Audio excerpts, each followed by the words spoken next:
എൻ്റെ ഊഹം ശരിയാണെങ്കിൽ ഇത് CH2 ആണ്. എൻ്റെ മോനെ, കേരളത്തിലെ ആകെയുള്ള CH2 ഹൈലൈറ്റ് എന്ന് പറയുന്നത്. കണ്ടു കാണുമെന്തോ ശിവനെ. മലയാളിയുടെ സംസ്കാരം കണ്ടോ? നോ പാർക്കിംഗ് ചെയ്തിട്ട് അതിൻ്റെ നേരെ താഴെ കൊണ്ട് പാർക്ക് ചെയ്യാം. എൻ്റെ ഒരു ഫ്രണ്ടിന്റെ മാമയാണ് വീരാണിക്ക. 1.5 ലക്ഷം രൂപ എന്റെ കയ്യിൽ നിന്ന് വാങ്ങിച്ചിട്ട് തിരിച്ചു തരാൻ പറ്റാത്ത ക്ഷമ പറയാണ്. ഓ ഓ ഓ ഇറങ്ങി. ഞാൻ കണ്ടില്ലെന്ന് വിചാരിച്ചിരിക്കണായിരുന്നു.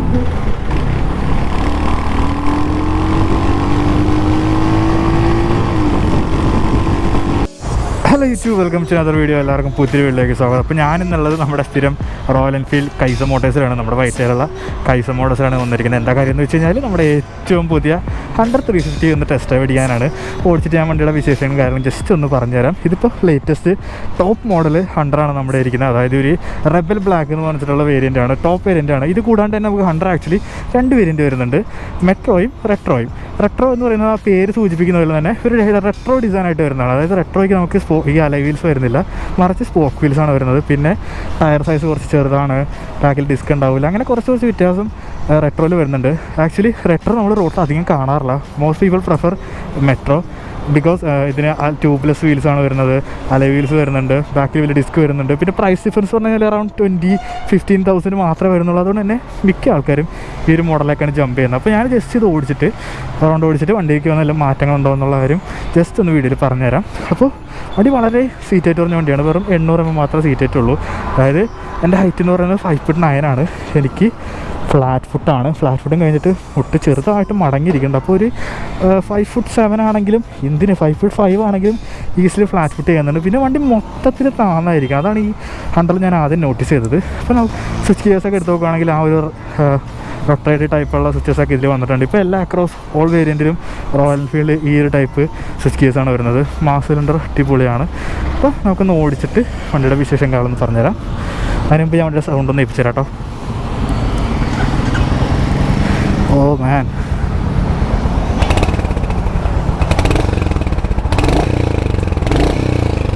ഓൾറൈഡി. ഓ മാൻ, വണ്ടി വളരെ ചെറുതാണ് കേട്ടോ. വണ്ടിയുടെ മേളിൽ കയറിയിരിക്കുന്ന ഒരു ഫീൽ വരുന്നുണ്ട്. ഓ മാൻ, നോട്ടീസ് ചെയ്യുന്നത് ഈ ഒരു ഷോർട്ടായിട്ടുള്ള ഹാൻഡിൽ ബാറാണ്. വളരെ ചെറിയൊരു ഹാൻഡിലായിട്ട് ഇതിന് വരുന്നത്. നമ്മൾ ടിപ്പിക്കൽ റോയൽ എൻഫീൽഡ് കണ്ടുവരുന്ന പോലെ ഭയങ്കരമായിട്ടുള്ള ഹാൻഡിലൊന്നുമല്ല, വളരെ ഷോർട്ടായിട്ടുള്ള ഹാൻഡിലാണ്. മൊത്തത്തിൽ ഒരു കുട്ടി ബൈക്കാണ്. നല്ല രസമാണ് മൊത്തത്തിൽ ഈ ഇരിപ്പ് എന്ന് പറയുന്നത്. ഇരിപ്പ് എങ്ങനെയാണെന്ന് വെച്ച് കഴിഞ്ഞാൽ ഞാൻ ഒടുക്കത്തെ അപ്രൈറ്റ് അല്ല, ചെറിയൊരു ലീനുണ്ട്. ലീൻ എന്ന് പറഞ്ഞു കഴിഞ്ഞാൽ അപ്രൈറ്റിൻ്റെയും നമ്മൾ ഈ NS മോഡലൊക്കെ ഇരിക്കില്ലേ അതിൻ്റെ രണ്ടിൻ്റെ ഇടക്കായിട്ട് കംപ്ലീറ്റ്ലി ഒരു അപ്രൈറ്റ് പൊസിഷൻ അല്ല, ചെറിയൊരു ലീൻ ഫ്രണ്ടിലേക്കുണ്ട്. എൻ്റെ കാലിരിക്കുന്നത് നേരെ താഴെയാണ്. അതുകൊണ്ട് തന്നെ എനിക്ക് റിയർ സെറ്റ് ഒന്നുമല്ല, നേരെ താഴെയാണ് ഫുഡ് പേസും കാര്യങ്ങളൊക്കെ വരുന്നത്. ഓ മാൻ, ഈ കാല് രണ്ടും കുത്തിരിക്കുമ്പോൾ തന്നെ വണ്ടിയിൽ നല്ലൊരു കോൺഫിഡൻസ് വരുന്നുണ്ട് കേട്ടോ. ഓ പഴയ എഞ്ചിൻ. ഓ മാൻ, വണ്ടിയുടെ ഏറ്റവും വലിയ ഹൈലൈറ്റ് എന്ന് പറഞ്ഞു കഴിഞ്ഞാൽ നമ്മുടെ 350cc, അതായത് ഈ ഒരു J സീരീസ് എഞ്ചിൻ വെച്ചിട്ട് വരുന്ന മറ്റ് വണ്ടികൾ മീറ്റിയോർ, ക്ലാസിക്, ബുള്ളറ്റ് എല്ലാം വെച്ച് കമ്പയർ ചെയ്യുമ്പോഴത്തേക്കും ഏറ്റവും ലൈറ്റ് വെയിറ്റ് ആയിട്ടുള്ള വണ്ടിയാണ് 100 എന്ന് പറയുന്നത്. അതിൽ കണ്ടുവരുന്ന അതേ ഒരു എഞ്ചിനാണ് ഇതിൽ വരുന്നത്. പക്ഷേ വ്യത്യാസം എന്ന് പറഞ്ഞു കഴിഞ്ഞാൽ വണ്ടി നല്ല വെയിറ്റ് കുറവുണ്ട്. അത് കൂടാണ്ട്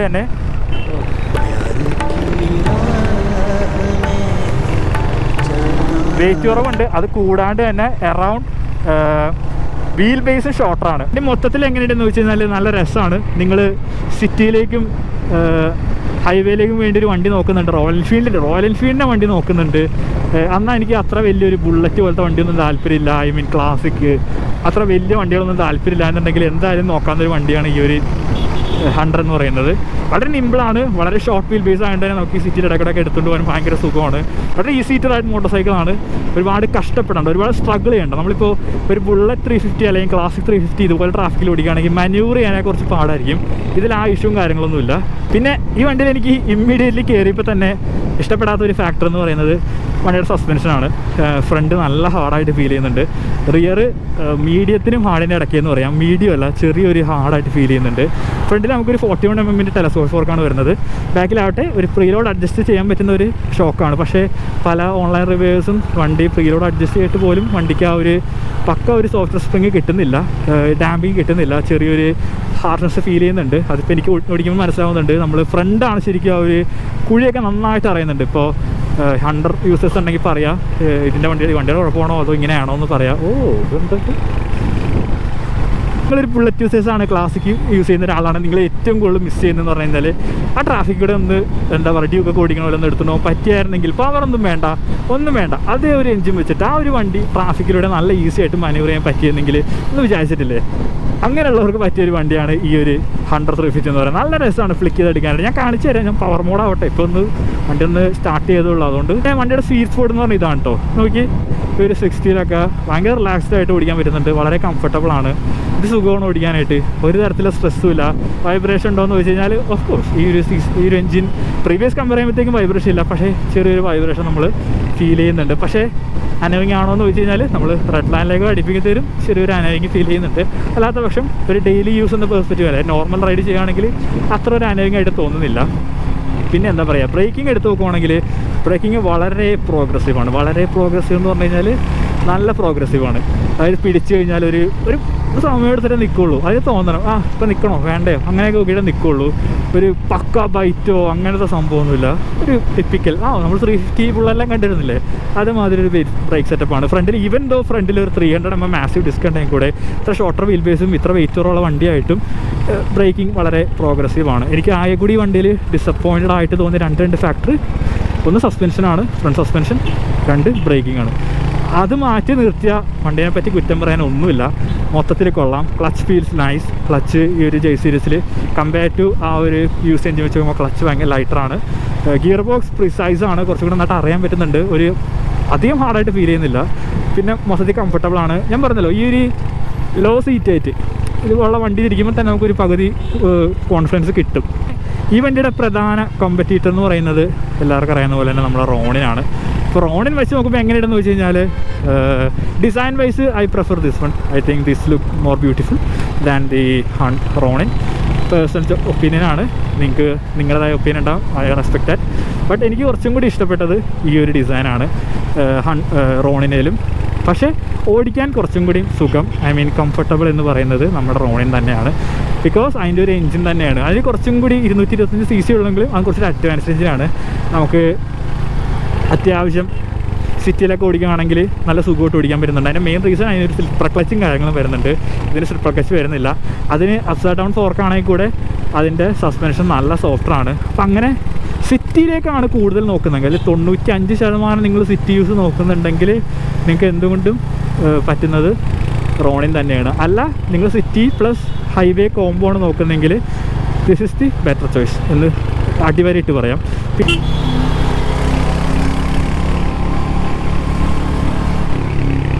Wow, listen to the exhaust note. ഞാൻ പറഞ്ഞില്ല ഫ്ലിക്കബിലിറ്റി നോക്കിയേ. ഒരു നിമിഷം നമ്മളിത് റോയൽ എൻഫീൽഡിൻ്റെ വണ്ടി തന്നെയാണോ സംശയിച്ചു പോകും. Man, exhaust note is brilliant. റോണിൻ്റെ എക്സോസ് നോട്ടാണോ ഇതിൻ്റെ എക്സോസ് നോട്ടാണോ അടിപൊളി എന്ന് വെച്ച് കഴിഞ്ഞാൽ കൺഫ്യൂഷനാണ്. ചില സമയത്ത് ഞാൻ റോണിൻ്റെ പ്രിഫർ ചെയ്യും, ചില സമയത്ത് ഇതിൻ്റെ ഞാൻ പ്രിഫർ ചെയ്യും. കാരണം ഇറ്റ് ഡിപ്പെൻസ്, നമ്മുടെ മൂഡ് അനുസരിച്ചിരിക്കും. ചില സമയത്ത് ഇത്തിരി ബേസ് ആയിരുന്നെങ്കിലും തോന്നും, ചില സമയത്ത് ഇതിൻ്റെ പോലെ ആയിരുന്നെങ്കിലും തോന്നും. ഇപ്പോൾ ഇറ്റ്സ് ടോട്ടലി ഡിപ്പെൻസ്. മയിര്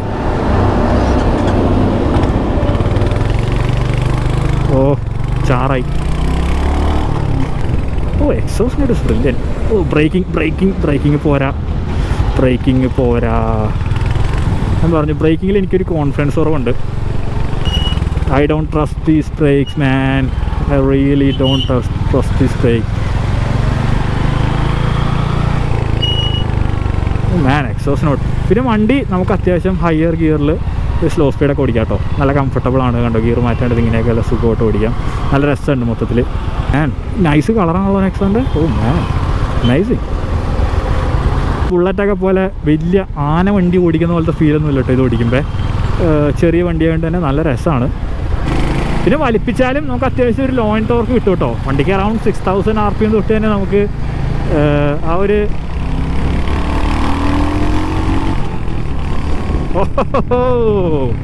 ആ ഒരു 27 Nm അവൈലബിൾ ആണ്. ഇതിൽ തോന്നിയ വേറൊരു കാര്യം എന്ന് വെച്ച് കഴിഞ്ഞാൽ നിങ്ങൾക്ക് ആർക്കെങ്കിലും തോന്നുന്നുണ്ടെങ്കിൽ പറയാം, സസ്പെൻഷൻ പൊതുവേ ഹാർഡാണ്, പക്ഷേ നമ്മൾ ബ്രേക്ക് പിടിക്കുമ്പോഴത്തേക്കും ചെറുതായിട്ടൊന്ന് കുത്തുന്ന പോലെ തോന്നുന്നുണ്ട്. അങ്ങനെ ആർക്കെങ്കിലും ഫീൽ ചെയ്തിട്ടുണ്ടെങ്കിൽ ജസ്റ്റ് ഒന്ന് പറയാം. ഇവിടെ ആക്ച്വലി ഫിനാൻസ് സംബന്ധമായ കാര്യങ്ങളൊക്കെ ഞാൻ വീഡിയോയിൽ ഇൻക്ലൂഡ് ചെയ്യാം കേട്ടോ. വണ്ടിക്ക് ഓൺ റോഡ് എത്ര വരുന്നുണ്ട്, മെട്രോന് എത്ര വരുന്നുണ്ട്, റെട്രോന് എത്ര വരുന്നുണ്ട്, നിങ്ങൾ എത്ര ഡൗൺ പേയ്മെൻറ്റ് അടയ്ക്കണം, അങ്ങനെയുള്ള കാര്യങ്ങളൊക്കെ ഞാൻ ഈ വീഡിയോ തന്നെ ഇൻക്ലൂഡ് ചെയ്യാം. അപ്പോൾ നിങ്ങൾ ഇൻട്രസ്റ്റഡ് ആണെങ്കിൽ നിങ്ങൾ കൈസം മോട്ടോഴ്സിൽ നിന്ന് കോൺടാക്ട് ചെയ്യാം.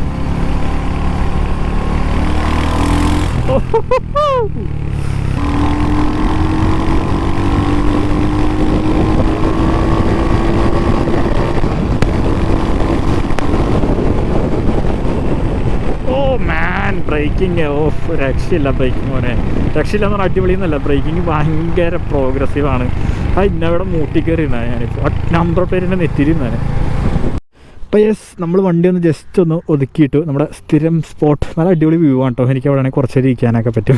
മെയിൻ റീസൺ അതാണ്, തണുത്തിരിക്കാന്നുള്ള ഉദ്ദേശമാണ്. അപ്പോൾ ഓക്കെ, ഇതാണ് നമ്മുടെ ഇരിക്കുന്ന വണ്ടി. ഞാൻ പറഞ്ഞു വണ്ടി വളരെ ഷോർട്ടറാണ് in wheel base compare to എന്താ പറയുക ബുള്ളറ്റ് 350 അല്ലെങ്കിൽ മീറ്റിയർ 350 വെച്ചൊക്കെ വളരെ ഷോർട്ടറായിട്ടുള്ള വണ്ടിയാണ്. പിന്നെ വളരെ താണിരിക്കുന്ന വണ്ടിയാണ്. അതായത് നമ്മൾ വണ്ടിയുടെ മുകളിലിരുന്ന് ഓടിക്കുന്ന ഒരു ഫീല് വണ്ടി തരുന്നുണ്ട്. പിന്നെ ഹാൻഡിൽ ഞാൻ പറഞ്ഞു വളരെ ഷോർട്ടായിട്ടുള്ള ഹാൻഡിലാണ്. ഞാൻ ഫ്രണ്ടിൽ നിന്ന് ജസ്റ്റ് ഒന്ന് കാണിച്ചു തരാം. ഫ്രണ്ടിൽ നോക്കുകയാണെങ്കിൽ ഒരു ഹാലജൻ ഹെഡ്ലൈറ്റാണ് വരുന്നത്. LED ആക്കായിരുന്നു ഹാലജൻ ഹെഡ്ലൈറ്റ് വരുന്നത്.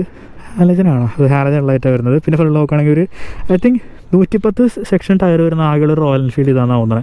110 സെക്ഷൻ ടയറാണ് ഫ്രണ്ടിൽ വരുന്നത്. ഫ്രണ്ടിലാണെങ്കിൽ ഒരു 300 mm ഡിസ്ക് വരുന്നുണ്ട്. ബൈപ്പിൻ്റെ കാലിപ്പർ വരുന്നുണ്ട്. ബ്രേക്കിംഗ് ഓണസ്റ്റ് പറയാമല്ലോ, ബ്രേക്കിംഗ് പോരാ. I am not confident. എനിക്കൊന്ന് പുഷ് ചെയ്തിട്ട് പിടിക്കാനുള്ളൊരു കോൺഫിഡൻറ്റ് ബ്രേക്ക് തരുന്നില്ല. പിന്നെ ഒരു 41 mm ടെലസ്കോപ്പിക് ഫോർക്ക് വരുന്നുണ്ട്. നമുക്ക് ഹാർഡായിട്ടുള്ള ഫോർക്കാണ് വരുന്നത്. ഐ മീൻ സസ്പെൻഷൻ നല്ല ഹാർഡാണ്. പിന്നെ ഹാലജൻ ഇൻഡിക്കേറ്റർ വരുന്നുണ്ട്. പിന്നെ ഒരു 13 ലിറ്റേഴ്സ് ആണെന്ന് തോന്നുന്നു. 13 ലിറ്റേഴ്സിൻ്റെ ടാങ്ക് വരുന്നുണ്ട്. പിന്നെ സൈലൊക്കെ നോക്കുകയാണെങ്കിൽ ഹാർട്ട് ഓഫ് ദ മാറ്റർ ആ ഒരു 349cc J series engine around 20 bhp ആണ് വരുന്നത്. ടോർക്ക് എന്ന് പറയുന്നത് 27 Nm ടോർക്കാണ്. Mated to 5 speed gear box with no slipper clutch. ഒരു കൺവെൻഷണൽ ക്ലച്ച് അതിന് വരുന്ന സ്ലിപ്പർ ക്ലച്ച് കാര്യങ്ങളൊന്നുമില്ല. പിന്നെ വളരെ ഷോർട്ടായിട്ടുള്ള എക്സോസ് ആണ്. എക്സോസ് എന്ന് പറയുന്നത് ഏകദേശം റൈഡർ ഇരിക്കുന്നതിൻ്റെ നേരെ താഴെ വരുന്ന ഒരു മിഡ് എക്സോസ് ആണെന്ന് വെച്ചാൽ അത്ര മിഡല്ല, എന്നാൽ ഏറെക്കുറെ മിഡ് എന്ന് പറയാൻ പറ്റും. നമ്മുടെ ആസ്റ്റ് കൊണ്ടൊക്കെ പോലെ ഇരിക്കുന്നത്. അതുകൊണ്ട് തന്നെ റൈഡർ ഇവിടെ ഇരിക്കുന്നത് റൈഡറിൻ്റെ ചെവിയുടെ താഴെ വരുന്നതുകൊണ്ട് ആ ഒരു നോട്ട് കേട്ട് പോകാൻ നല്ല രസമാണ്. പിന്നെ ബാക്കിലേക്ക് വരുവാണെങ്കിൽ ഒരു 270 mm ഡിസ്ക് വന്നു. മാസീവായിട്ട് ഡിസ്ക് ബാക്കിൽ വരുന്നുണ്ട്. എഗെയിൻ ബ്രേക്ക് ഇത്രയും മാസീവായിട്ട് ബ്രേക്ക് കൊടുത്തിട്ടും വളരെ ഡിസപ്പോയിൻറ്റഡ് ആണ്. ബ്രേക്കിംഗ് ഫീൽ ബാക്ക് ഭയങ്കര ഷോവാണ്. ഹോണസ്റ്റായിട്ടുള്ള ഒപ്പീനിയൻ പറയാം കേട്ടോ. പിന്നെ ബാക്കിൽ നോക്കുകയാണെങ്കിൽ 146 ടയർ വരുന്നുണ്ട്. ഇങ്ങോട്ട് നോക്കുകയാണെങ്കിൽ bulb indicators, bulb tail light വരുന്നുണ്ട്. No LED in this. പിന്നെ നല്ല മേനുള്ള സാരി കാർഡ് വരുന്നുണ്ട് കേട്ടോ. വൃത്തിയെന്ന് പറയാൻ പറ്റില്ല. ഇടയ്ക്ക് നോക്കുകയാണെങ്കിൽ ഞാൻ പറഞ്ഞ ഒരു 5 speed gear box with no slipper clutch. Slip and clutch ഒന്നും വരുന്നില്ല. പിന്നെ മൊത്തത്തിലുള്ള ലുക്ക് എന്ന് പറഞ്ഞാൽ ഇതാട്ടോ, നല്ല ക്യൂട്ടാണ്. എന്താ പറയുക, എവിടെ കൊണ്ടിട്ടാലും ഫോട്ടോജനിക് എന്നൊക്കെ പറയില്ലേ, ഏത് കൂതറ ബാക്ക്ഗ്രൗണ്ടോ ഏത് നല്ല ബാക്ക്ഗ്രൗണ്ടോ ഏത് സിറ്റിയോ മെട്രോയോ എവിടെ കൊണ്ടിട്ടാലും കാട്ടിലോ എവിടെ കൊണ്ടിട്ടാലും നല്ല രസമാണ്. നല്ല ഒരു ഫോട്ടോജനിക് ആയിട്ടുള്ളൊരു വണ്ടിയാണ്. നല്ല ഡിസൈൻ വൈസ് ആണ്. അതാണ് ഞാൻ ആദ്യം പറഞ്ഞത്, എനിക്ക് റോണിനായാലും ഡിസൈൻ വൈസ് കുറച്ചും കൂടി ഇഷ്ടപ്പെട്ടത് ഈ ഒരു വണ്ടിയാണ്. പിന്നെ ബാക്കിൽ ഗ്രാബറിലൊക്കെ എങ്ങനെയെന്ന് വെച്ചാൽ വളരെ താണാനിരിക്കണം. മെറ്റൽ ഗ്രാബറിലാണ്. പില്ലിയൻ കംഫർട്ട് അത്ര അടിപൊളി എന്ന് പറയാൻ പറ്റില്ല, കാരണം ഇതിങ്ങനെ ഒഴുകിയിരിക്കുന്ന ഒരു ഗ്രാബറിലാണ് വരുന്നത്. ഗ്രാബറിൽ സീറ്റിന് താഴെയാണ്. അതുകൊണ്ട് ഒരു അത്യാവശ്യം വലിച്ചുകൊണ്ടൊക്കെ എടുത്ത് റൈഡർ വലിച്ചെടുത്ത് പോകണമെങ്കിൽ ചെറുതായിട്ടൊന്ന് സ്ലിപ്പ് ചെയ്യാനുള്ള ചാൻസ് ഉണ്ട്. ഭയങ്കര സ്ലിപ്പാവില്ല, ചെറുതായിട്ടൊന്ന് സ്ലിപ്പാകും. കാരണം സീറ്റിന് ഗ്രിപ്പോ കാര്യങ്ങളൊന്നുമില്ല, വളരെ സ്മൂത്ത് ആയിട്ടുള്ളതാണ്. പിന്നെ സ്വിച്ച് ഗിയേഴ്സ് ഞാൻ പറഞ്ഞു, ആ ഒരു റൊട്ടേറ്ററി സ്റ്റൈൽ സ്വിച്ച് ഗിയേഴ്സാണ് ഇപ്പോൾ എല്ലാ എൻഫീൽഡിലും വരുന്നത്. നമുക്കിവിടെ മോഡൊക്കെ മാറ്റാൻ പറ്റും. പിന്നെ high beam low beam pass switch high beam low beam വരുന്നുണ്ട്. ഇൻഡിക്കേറ്റർ വരുന്നുണ്ട്, ഹോൺ വരുന്നുണ്ട്. പിന്നെ എൻജിൻ ഗിൽ സ്വിച്ചും നമ്മുടെ സ്റ്റാർട്ടർ സ്വിച്ചും ഇൻ്റഗ്രേറ്റഡ് ആണ്. പിന്നെ ഇവിടെ ഒരു കോഷൻ ലാമ്പ് വരുന്നുണ്ട്. കൺസോൾ എടുത്ത് നോക്കുവാണെങ്കിൽ വളരെ ചെറിയൊരു കൺസോളാണ്, ഓഫ് സൈഡായിട്ടുള്ള കൺസോളാണ്. നമുക്ക് വേണ്ട എല്ലാ ഡീറ്റെയിൽസിലും അറിയാൻ പറ്റും. പക്ഷേ ഈ ഒരു ഇതൊക്കെ ഭയങ്കര ഹാർഡാണ് റീഡ് ചെയ്യാനായിട്ട്. എന്നാലും ബുദ്ധിമുട്ടില്ല, എല്ലാം ഉണ്ട് അതിനകത്ത്. നോക്കുവാണെങ്കിൽ നമുക്കിവിടെ ഗിയർ പോസ്റ്റ് ഇൻഡിക്കേറ്റർ ഉണ്ട്, ഓഡോമീറ്റർ കാണിക്കുന്നുണ്ട്, ടൈം കാണിക്കുന്നുണ്ട്, മാറ്റാൻ ട്രിപ്പ് ബി, ഓഡോമീറ്റർ, അത്രേ ഉള്ളൂ. വേറെ ഒന്നുമില്ല. വേറെ ബ്ലൂടൂത്ത് കണക്ടിവിറ്റി അങ്ങനത്തെ ഫീച്ചേഴ്സോ കാര്യങ്ങളൊന്നും വണ്ടിക്ക് വരുന്നില്ല. ബേസിക് ആയിട്ടുള്ള ഫീച്ചേഴ്സ് കാര്യങ്ങളൊക്കെയാണ് വണ്ടിക്ക് വരുന്നത്.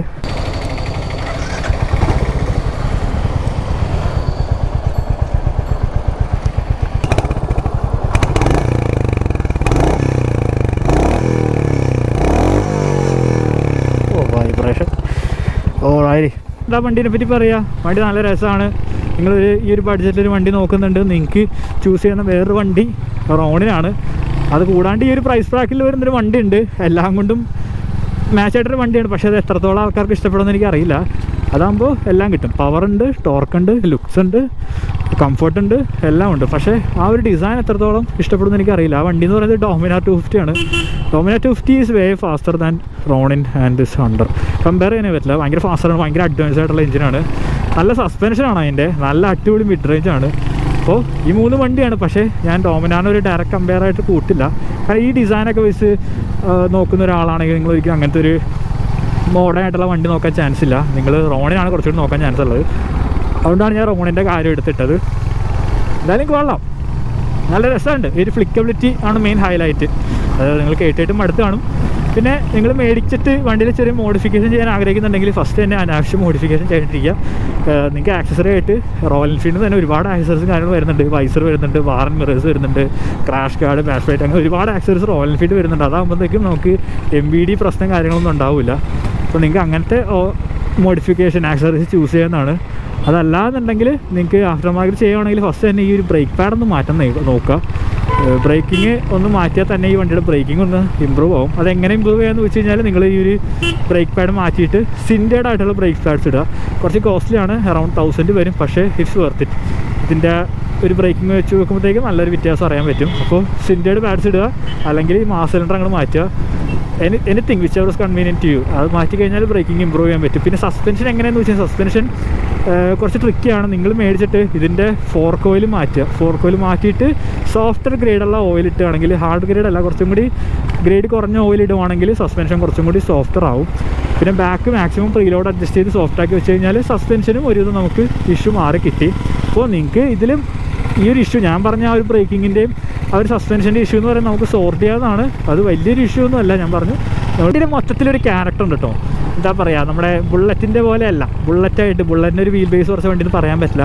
ഹണ്ടറിൻ്റെതായ ഒരു ക്യാരക്ടറും കാര്യങ്ങളൊക്കെ ഉണ്ട്. നല്ല രസമുണ്ട്. പിന്നെ മൈലേജൊക്കെ നോക്കുവാണെങ്കിൽ ഇപ്പോൾ കുറേ പേര് റിപ്പോർട്ട് ചെയ്തിരിക്കുന്നത് അറൗണ്ട് 40 അടുത്ത് കിട്ടുന്നുണ്ടെന്ന് നല്ല റിപ്പോർട്ട് ചെയ്യുന്നുണ്ട്. അതിൻ്റെ മേജർ റീസൺ എന്ന് പറയുന്നത് വണ്ടിക്ക് മൈലേജ് വെയിറ്റ് ഇല്ല എന്നുള്ളത് തന്നെയാണ് വണ്ടിയുടെ മെയിൻ ഹൈലൈറ്റ് എന്ന് പറയുന്നത്.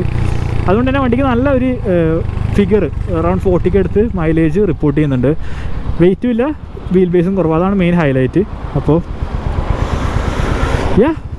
അതൊക്കെ തന്നെയായിരുന്നു മെയിൻ കാര്യങ്ങൾ. ഇനിയുള്ള കാര്യങ്ങൾ വലിച്ചു കിട്ടി പറയാമെന്നല്ലാണ്ട് വേറെ എനിക്കൊന്നും പറയാനില്ല. ഐ ആം പ്രാഡ് ഓഫ് വേർഡ്സ് മാൻ. ഒന്ന് എൻ്റെ സൗണ്ട് എന്തെങ്കിലും വ്യത്യാസം തോന്നുന്നുണ്ട്. ഞാനൊരു എനർജറ്റിക് അല്ലാതെ പോലെ തോന്നുന്നുണ്ടെങ്കിൽ ഞാൻ ഒരാഴ്ച പനി പിടിച്ചിരിപ്പായിരുന്നു. അതുകൊണ്ടാണ്, വേറെ വിചാരിക്കരുത്. നമ്മൾ പവറായിട്ട് തിരിച്ചു വരും. അപ്പോൾ ദാറ്റ്സ് ഇറ്റ് ഗൈസ്. ഇത്രയൊക്കെ തന്നെ ഉള്ളൂ നമ്മുടെ വീഡിയോ. അപ്പോൾ വീഡിയോ ഇഷ്ടപ്പെട്ടിട്ടുണ്ടെങ്കിൽ ലൈക്ക് ചെയ്യുക, കമൻറ്റ് ചെയ്യുക, എന്താണെന്ന് വെച്ചാൽ ചെയ്യുക. പിന്നെ വീഡിയോ സംബന്ധിച്ച് എന്തെങ്കിലും ഡൗട്ടോ കാര്യങ്ങളൊക്കെ ഉണ്ടെങ്കിൽ നിങ്ങൾ ജസ്റ്റ് താഴെ കമൻറ്റ് ഇടുക. അപ്പോൾ അത്രയൊക്കെ തന്നെ ഉള്ളൂ. അടുത്തൊരു വീഡിയോ കാണുന്നവരെ ബൈ. ചിയേഴ്സ്. ചിയേഴ്സ്.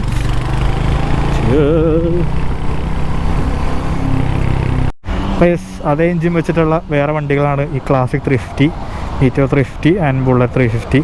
അപ്പോൾ ആ സെയിം എഞ്ചിനാണ് നമ്മുടെ ഹണ്ടറിലും വരുന്നത്. പക്ഷേ കാണുമ്പോൾ തന്നെ അറിയാൻ പറ്റും വണ്ടി എത്രത്തോളം ചെറുതാണ്. പിന്നെ വണ്ടിക്ക് പുതിയതായിട്ട് 2 കളേഴ്സ് വരുന്നുണ്ട് കേട്ടോ. ഒരു ഓറഞ്ചും ഒരു ഗ്രീനും വരുന്നുണ്ട്. നമുക്കിപ്പോൾ കിട്ടിയ ഇൻഫർമേഷനാണ്. അപ്പോൾ പിന്നെ വേറൊരു കാര്യം പറയുമ്പോൾ നമ്മുടെ ഹിമാലയൻ 450ക്ക് വില കൂടാൻ ചാൻസ് ഉണ്ട്. ഒരു 10-15 രൂപ കൂടാനായിട്ട് ചാൻസ് വരുന്നുണ്ട്. കാരണം ഡിസംബർ 31 വരെ നമുക്ക് ആ ഒരു പഴയ വിലയ്ക്ക് കിട്ടുള്ളൂ. അപ്പോൾ പ്രൈസും കാര്യങ്ങളൊക്കെ ഉണ്ട്. അപ്പോൾ നിങ്ങൾ ഇൻട്രസ്റ്റഡ് ആണെങ്കിൽ നിങ്ങൾ ബുക്ക് ചെയ്തിടുക.